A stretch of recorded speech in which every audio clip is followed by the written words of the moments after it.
Saudação de paz, pastor Josué Shalom Adonai. Quem vos fala é o pastor, pelo precedente que o Espírito de Deus hábil está me expressando em minha fala, nesta noite de terça-feira. Estou aqui no meu canal do Instagram. Quero agradecer os ouvintes, as ovelhas, os cooperadores e as pessoas que têm me apoiado e me ajudado em meu canal e os meus seguidores que têm me seguido. Que Deus abençoe a todos de forma precisa, cordial, viva e santa e única. Também eu quero prestar minha gratidão à Majestade Eterna por graciosa e viva e santa oportunidade viável que a Majestade Eterna Ábide está me expressando em minha fala nesta noite de terça-feira no meu canal do Instagram. Deus abençoe a todos nesta noite de terça-feira. Estou aqui. Era para mim ter feito a minha live na segunda, mas não deu para fazer na segunda. Então hoje eu vou fazer a minha live aqui no Instagram, no meu canal. Hoje, que é terça-feira, porque ontem não deu. E quando acabar a live aqui do Instagram, eu vou estar indo lá para o meu Facebook, fazendo outra live no meu Facebook. Eu já quero começar a minha live, mas antes que eu comece, eu peço, por caridade de vida eterna, que os irmãos que vão entrar aí possam simplesmente compartilhar o vídeo, deixar seu comentário, até mesmo se inscrever, participar desta live, que Deus possa abençoar todos que vai participar desta live nesta noite. O tema desta live o tema dessa live é Noé. O tema é Noé. Noé, a história que a Bíblia conta sobre Noé. Eu falei que ia trazer aqui a história de Noé, para que nós podemos estar ligados na história de Noé e para que nós possamos se aperfeiçoar dentro das Escrituras Sagradas. Já quero dar início à minha live para que os irmãos possam aprender. Hoje nós estamos na página 5 da história de Noé. Então eu vou estar aqui falando um pouquinho de Noé, quem foi Noé na Bíblia. As minhas primeiras e segundas e terceiras lives estão aí no meu canal do Instagram. É só você colocar Pastor Josué Teologia, tema Noé, o que a Bíblia diz sobre Noé. Se você botar tema Noé, vai aparecer, eu falando e explicando quando eu preguei aqui sobre Noé. Eu quero deixar para você aqui algo que fala sobre Noé. Primeiramente, eu quero ler para depois a gente ir para as Escrituras Sagradas. Fala bem assim: sem dúvida, a história de Noé é um exemplo para todos cristãos. Ponto. Ele criou no Senhor acima de tudo e não viveu conforme a perversidade que havia ao seu redor. Ponto. Antes disso, eu quero comprovar isso na Bíblia Sagrada, mas vamos falar um pouquinho sobre isso. Quando a história de Noé fala que Noé não deu base a respeito daquilo que Noé simplesmente se colocou e as pessoas que ficam ao redor de Noé simplesmente deu porventura não ao desrespeito da sua própria história, ao redor das pessoas que viveu ao seu lado, havia do seu lado. A questão disso é que ele não trouxe um mau testemunho para as pessoas que viveu com ele. O único mau testemunho que Noé teve foi quando Noé construiu a vinha, porque a vinha que Noé construiu não é um testemunho maldoso, mas a vinha que ele constrói, ele bebe dela. Ele vai se infartar de vinho e vai se infartar simplesmente daquilo que não pode se infartar, que é se embebedar e ficar bêbado, como eu trouxe aqui a história para vocês. Mas as pessoas ao redor, amigos, colegas, pessoas, companheiros que conheciam a história de Noé, ele deu um bom testemunho. Um testemunho de um homem que é de família, um testemunho de um homem que é de caráter, na parte familiar. A única coisa que pegou na história de Noé foi simplesmente ele se embebedar na sua vinha. Quando ele planta a vinha, se embebeda dela, o seu filho vê, zomba dele, ri dele, e com isso ele acaba soltando uma maldição que pega sobre a sua descendência. Que um filho é escravo do outro e um tem que trabalhar para o outro, porque Noé lançou esta palavra de maldição contra o seu filho, como eu já trouxe aqui no meu canal, a história de Noé. Biblicamente falando, nós podemos ter base entre as escrituras sagradas, que Noé, sem dúvida, a história de Noé é um exemplo para todo cristão. Ponto. Ele creu no Senhor e, acima de tudo, não viveu conforme, a perversidade, quer dizer, ele não viveu conforme perversidade que havia ao seu redor. Ele não viveu no pecado, ele não viveu ali simplesmente fazendo coisas erradas, que simplesmente poderia trazer Noé uma condenação até mesmo eterna. A única coisa que ele fez pecaminosa aos olhos de Deus, que Deus não gostou, foi beber e ficar bêbado e se embebedar e ficar nu na sua tenda, e seu filho, os seus 2 filhos o cobriu, e o terceiro riu dele, que é o mais novo que riu de Noé. Então, biblicamente falando, Noé deu um testemunho, mas não nesta parte. Então a história de Noé, ela inspira muito cristão e inspira muitas pessoas a viver uma vida reta, fugir do pecado, fugir da aparência do pecado e fugir das coisas que não agradam o coração do Espírito Santo de Deus. Eu vou explicar para que você possa entender a minha fala e o meu dialeto, a forma de eu me expressar aqui nesta noite, na terça-feira, no meu canal do Instagram. O pecado sempre vai ser pecado. O pecado nunca vai mudar porque você quer que o pecado muda, porque você quer que o pecado entre numa renovação. Isso não existe. Pecado é pecado e ninguém pode mudar isso. Sendo pecadinho, pecadão, não existe isso de pecado pequeno e nem pecado grande. Pecado é pecado e sempre vai ser pecado diante dos olhos do Todo-Poderoso Deus. Qual é a luta de Deus contra o pecado? É a imundice que o pecado traz, e a sujeira que o pecado deixa, e porventura a mancha que o pecado faz e o buraco que o pecado abre. Então o pecado, ele sempre vai ser pecado e não tem desculpa para o pecado. Então Noé sabia muito bem o que ele estava fazendo quando ele pecou na sua vinha, bebeu e se embebedou. Então na história, por um lado, ele foi um homem de testemunho. Ele obedeceu a Deus na construção da arca, ele foi um pregador do evangelho, ele pregou o evangelho por 100 anos, foi o pregador do evangelho por 100 anos, ele falou da verdade, pregou para o povo do tempo dele, o pregador daquele tempo foi Noé, construiu, salvificamente falando, a arca do Senhor, para que o nome do Senhor possa ser glorificado sobre a vida simplesmente de Noé. Só que no Velho Testamento, nós sabemos que o agir do Deus vivo era diferente. Porventura, Deus não muda, mas o agir que Deus agia, falava através da nuvem, manifestava através do fogo, falava através das águas, falava entre os céus. Hoje não tem mais necessidade de Deus fazer isso, porque até então nós estamos na graça, no período da misericórdia salvífica de Cristo. Então, porventura, não tem mais precisão, porque nós estamos na graça e hoje é a última geração, que porventura, essa é a terceira geração, que é a última geração que nós entramos, que é a geração do arrependimento, para se voltar para Cristo, para que possa se arrepender dos seus pecados. Então tem pessoas que acham que pecar é uma vantagem, não é. Pecar é desobedecer, errar, fazer coisas que não agradam o coração de Deus e fazer aquilo que o Espírito Santo de Deus não se agrada salvificamente falando. Então, Noé, ele sabia muito bem o que estava fazendo. Então, se Noé sabia o que estava fazendo, ele não pecou fora da consciência, ele pecou consciente, sabendo que o pecado de Noé ia trazer uma consequência muito grande naqueles tempos atuais no meio da sua família.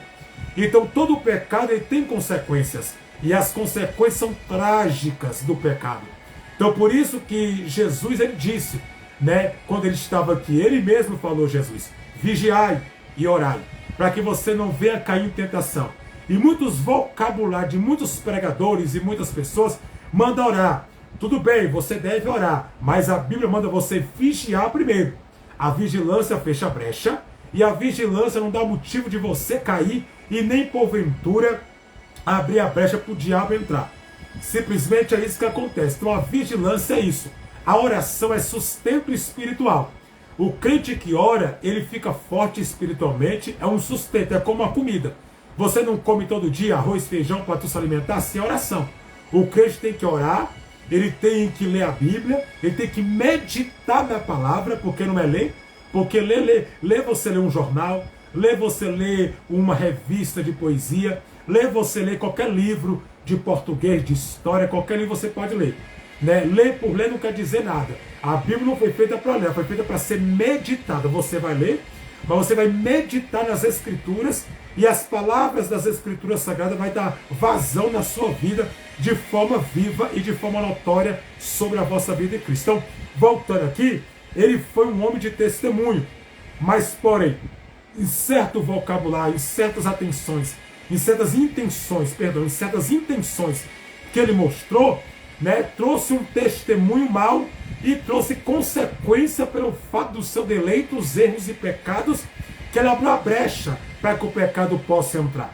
Então, a partir dali, começou simplesmente, né, a tragédia no meio da família de Noé, no meio dos seus 3 filhos, que eu já citei aqui entre as Escrituras Sagradas, ao decorrer da minha live aqui no Instagram.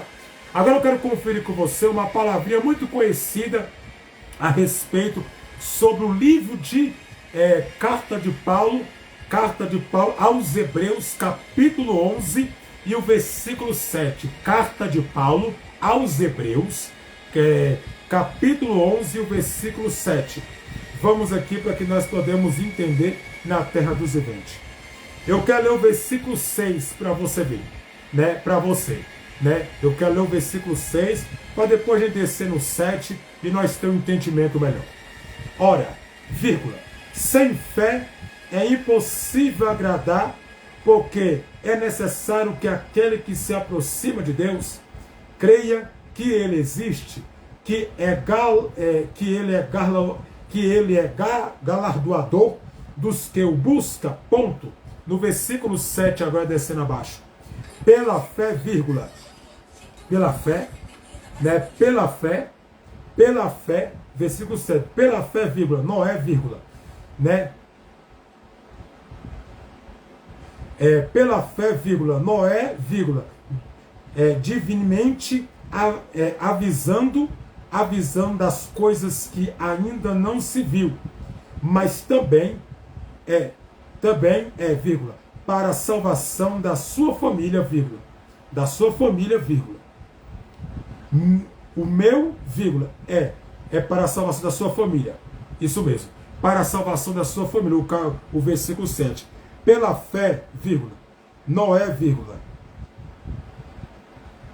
definidamente avisando das coisas que ainda não se viram, vírgula. E também, vírgula, vírgula, para a salvação da sua família.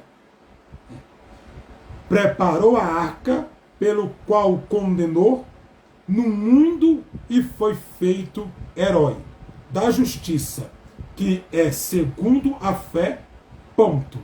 Então ele foi o pregador, né, e foi herói.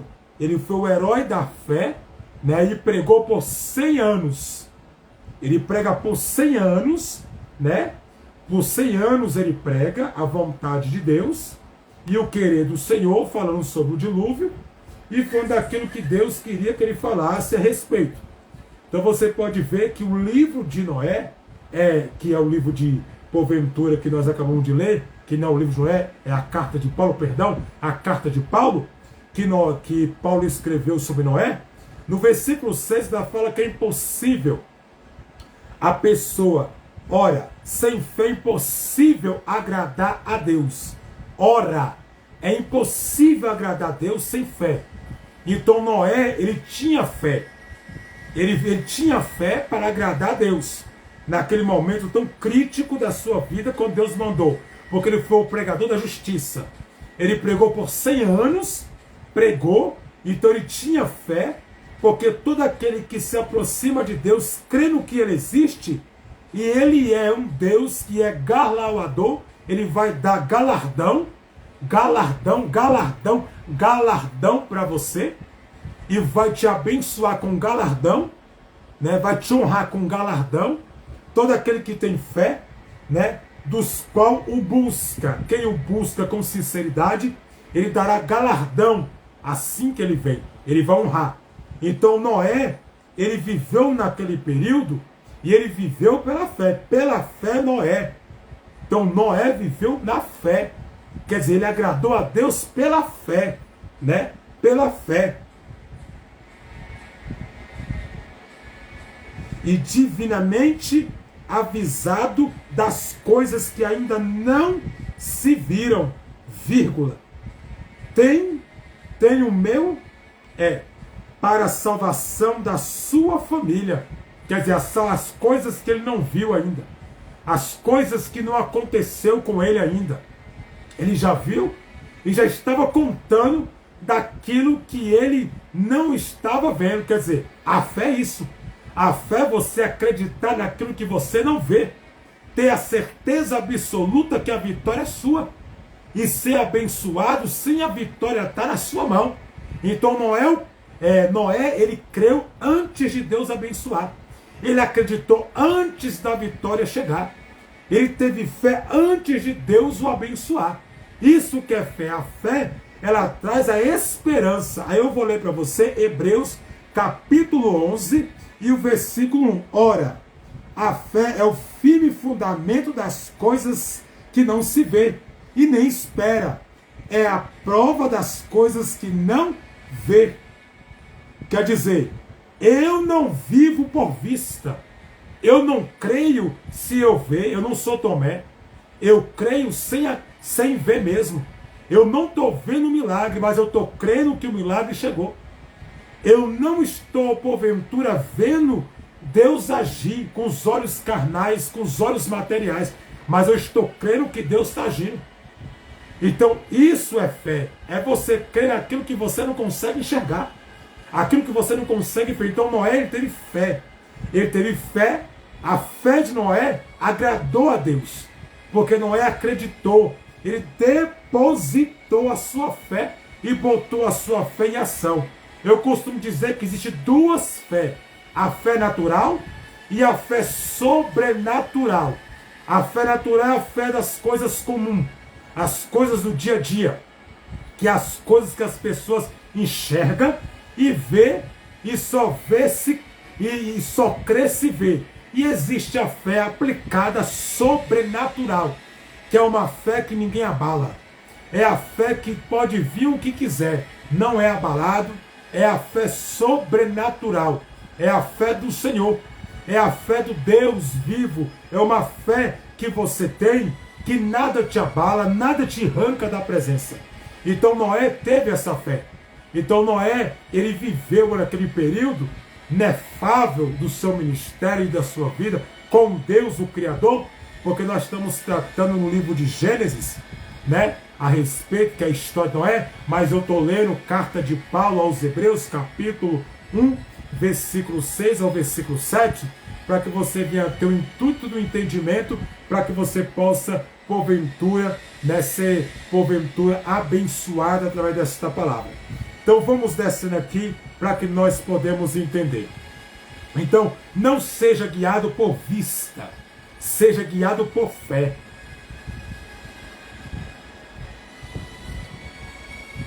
É a sua fé que te guia, não é as suas vistas. Ah, eu tenho que ver para crer. Nada disso.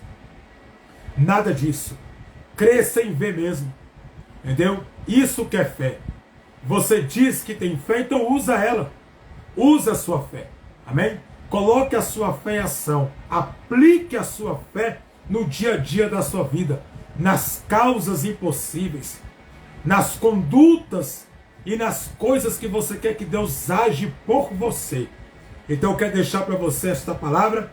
Agora vamos comigo lá em Gênesis, capítulo 7, versículo, por caridade divina, 12. Gênesis, capítulo 7, versículo 12. Diz assim a palavra do Senhor: E houve chuva sobre a terra 40 dias e 40 noites. Ponto. Vamos lá. No versículo 13, para você ter o entendimento pleno. Vírgula, no mesmo dia, vírgula, entrou Noé, vírgula, sem vírgula, e Cã, sem vírgula, e Cã, vírgula, e Jafé. Os filhos de Noé, vírgula, como também a mulher de Noé, vírgula, e as 3 mulheres de seus filhos, vírgula, com ela na arca, vírgula. Na arca entrou Noé, Sem, Cã, Jafé, a mulher de Noé e as noras de Noé, que é casado com as suas filhas, casado com seus filhos, que é os filhos de Noé. Então entraste na arca do Senhor. Você pode ver que a introdução dá uma mudada, mas é a mesma palavra sendo pregada para você.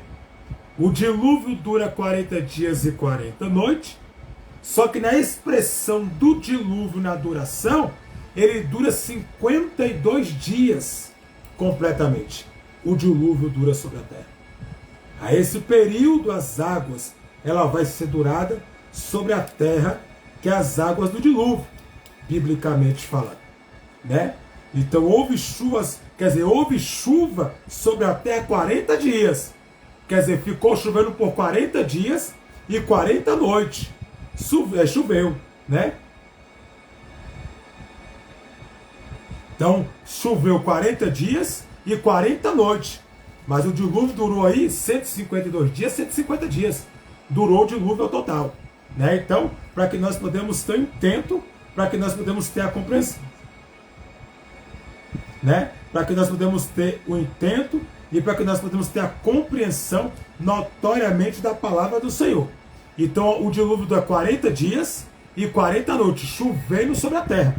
E naquela passagem cai, eles entram na arca que Noé estava. Noé, sua mulher, suas noras e seus filhos. Entra na arca. Então você pode ver que entrou. Aí no versículo 17 fala bem assim: e estava o dilúvio 40 dias sobre a terra. Crescia as águas, levando a arca, e ela se levou sobre a terra. Então você pode ver que a água durou. A água durou. E durou por um período de 40 dias e 40 noites, né? Entre as águas do dilúvio. Para que nós podemos ter o intento e o entendimento, para que nós podemos entender o vocabulário da palavra do Senhor, para que nós podemos ter um intento, para nós poder entender o que a Bíblia está dizendo para nós nesse vocabulário das Escrituras Sagradas. Então, na média aí que durou de 150 a 152 dias as águas do dilúvio, né? Para que nós podemos ter um entendimento pleno. Então, vamos entender o que a Bíblia diz, né? Para que nós podemos entrar numa construção entre as Escrituras Sagradas. Porque somente o Senhor, somente a Bíblia para trazer essa construção que eu estou trazendo para a sua vida, né? Aí você pode ver também, né, que entre esse período, que ali fala a respeito de quê? Dos filhos de Noé. Então os filhos de Noé entrou sobre a arca, porque a história de Noé, ela começa no capítulo, porventura, de Gênesis, capítulo 7 de Gênesis.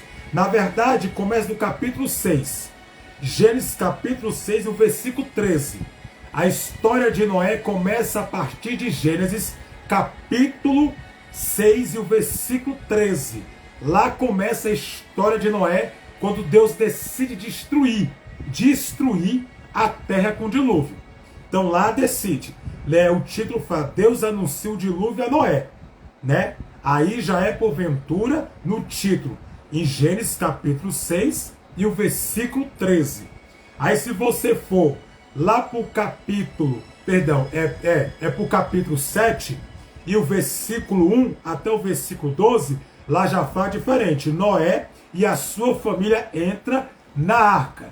Aí Gênesis capítulo 7, aí o versículo 17 fala o dilúvio. Aí você vai descer até o versículo 24. Aí Gênesis capítulo 8, lá já fala, as águas do dilúvio diminuem. Gênesis capítulo 8, já fala. Aí você vai ler até o versículo 6. No 6, você pode ler o 7 também, mas o título vai mudar. Vai dizer, Noé solta um corvo e depois uma pomba, para ver se as águas do dilúvio diminuiu neste período inefável da Bíblia, entre 40 dias de chuva e entre 40 noites de chuva, que choveu, que o dilúvio durou. Aí se você pegar, né, do Gênesis capítulo 8 e o versículo 15, né, Gênesis capítulo 8, versículo 15, já vai mudar também, né, porventura, porque lá já vai estar escrito diferente, vai estar bem assim, Noé e a sua família saem da arca. Noé e a sua família saem da arca. Aí se você pegar, né, Gênesis capítulo 9, né, e o versículo 1, já fala diferente o título. O pacto de Deus que fez com Noé. E aí você já pode descer, né, a respeito. Aí se você descer do capítulo 9 de Gênesis até o versículo 19, para ali. Depois você pode ir para o versículo 20, que o título vai ser outro. Que vai ser qual? Noé planta uma vinha. Aí já está falando da vinha de Noé. A vinha de Noé. Né? Noé planta uma vinha, que Noé planta a vinha, se embebeda dela, ele bebe da vinha, entendeu? E faz todo aquele processo. Né? Gênesis capítulo 9, versículo 20, versículo 21, versículo 22, versículo 23, tá a história. Até o versículo 29 conta a história dele completo. Aí se você já for para Gênesis capítulo 10, aí já acabou a história. Lá já fala os descendentes de Noé.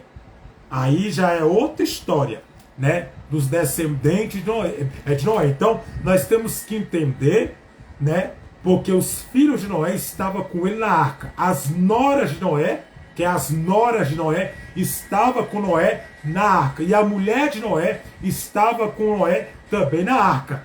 Por que Deus manda Noé construir a arca? Por causa da destruição que Deus ia trazer. Deus ia acabar, Deus ia varrer a terra no tempo de Noé. Porque Noé ele foi o pregador da justiça. Noé pregou por 100 anos. Por 100 anos Noé pregou sobre o dilúvio para que o povo se arrepende a Deus. Então Deus viu a maldade do coração do homem e da alma vivente. Sabendo Deus que o homem não queria nada, e sabendo Deus que a maldade do homem crescia a cada dia, então Deus decidiu no seu plano inefável e no seu plano eterno varrer a terra com o dilúvio. Então Deus olhou para a terra e viu um sincero, verdadeiro e que faz a vontade dele sem lodo e sem falsidade, que é Noé. Então Noé ele ganhou o título de quê? De pregador da justiça e ganhou o título de herói da Bíblia do Velho Testamento. Que a narrativa que é contada é que é a história de Noé. Então, biblicamente falando, nós temos que entender o porquê que isso aconteceu. Porque Deus viu a maldade do coração. Porque é do coração que procede a maldade, a inveja, o homicídio, a prostituição, a mentira. É do coração do homem que procede. Então Deus viu que o coração do homem estava perverso, voltado para o pecado, voltado para a imundície, mas não voltado para a sua vontade. Então Deus decidiu. E é relatos na história que nunca houve uns relâmpagos e trovões como houve naquele tempo que Noé existiu, no tempo do dilúvio, quando Deus abriu as comportas e as janelas para mandar água sobre a terra dos viventes e varrer a terra com toda a alma vivente que existia, toda a carne, né? Nunca houve tão barulho, tão intenso, tão forte de raios e de trovões no céu. Porque ali era coisa como a ira de Deus temática. A ira de Deus manifestada entre as nuvens do céu. Então a manifestação de Deus, da sua ira, foi derramada. Então muitas pessoas gostam de citar Deus é amor. Eu concordo. Deus é amor. E João falou sobre isso. Aquele que não ama não conhece a Deus, porque Deus é amor. Mas me define o que é amor. Amor é concordar com o pecado? Amor é concordar com a imundície? Amor é passar a mão na cabeça quando a pessoa está errada? Não confunda